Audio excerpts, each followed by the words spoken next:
Começou o vídeo, tio. Vai lá transar com a namorada. Se ela estiver em casa. Tá em casa aí, tio. Chega um carro da polícia. Mas é tiradão não, chega um carro da polícia. Todo malandrão ele ainda, ó. Tá batendo Fusca tirado. Vou matar aquele filho da puta. Ei! Ela também é malandra, tio, você não sabia disso.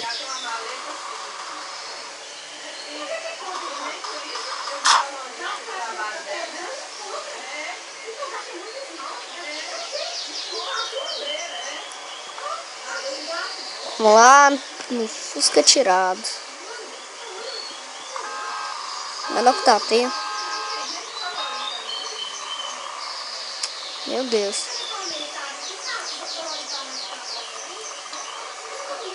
Vem, tia. Certo pra lá, ela. Espera.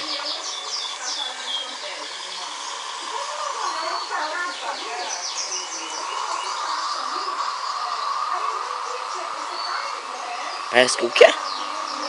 Ela gosta dessa área. Dá um rolê aí, ó.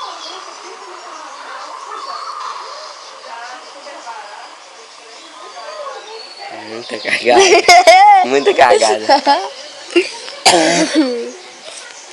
Fala assim doidão, né? Já é.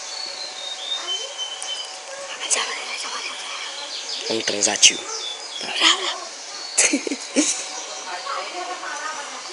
Ela falou isso, maluco.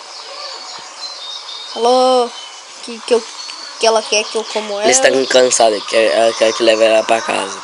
Então agora ele tem que levar ela pra casa. E eu não posso demorar Vai devagar. muito. Não, galera.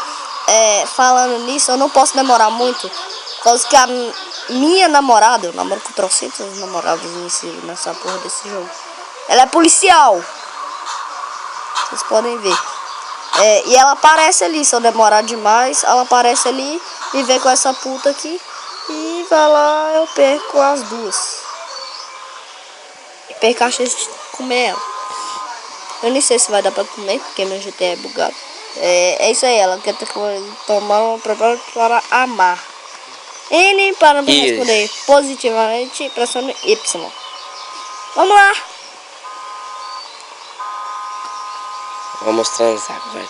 Tira a mão da tela. Tá? Não mostra. Mostra. Então o que mostra? Eu falei que o meu negócio é bugado. O carro da polícia é pichado, mal. Vai cá. Anotem a placa se vocês quiserem denunciar. Aí foi, tio. Acabou, comi ela, tive um fio com ela. Ó, tio, que isso, hein? Encheu a barrinha da tiazinha. Coitada da tiazinha, comi ela, meti nela com um pau gigante e ela se foi. Eu vou tirar essa manha dos pedras sair na porrada, que eles metem porrada em todo mundo. É claro. Toma Pronto, já comeu a garota, agora vamos embora. Valeu! Falou.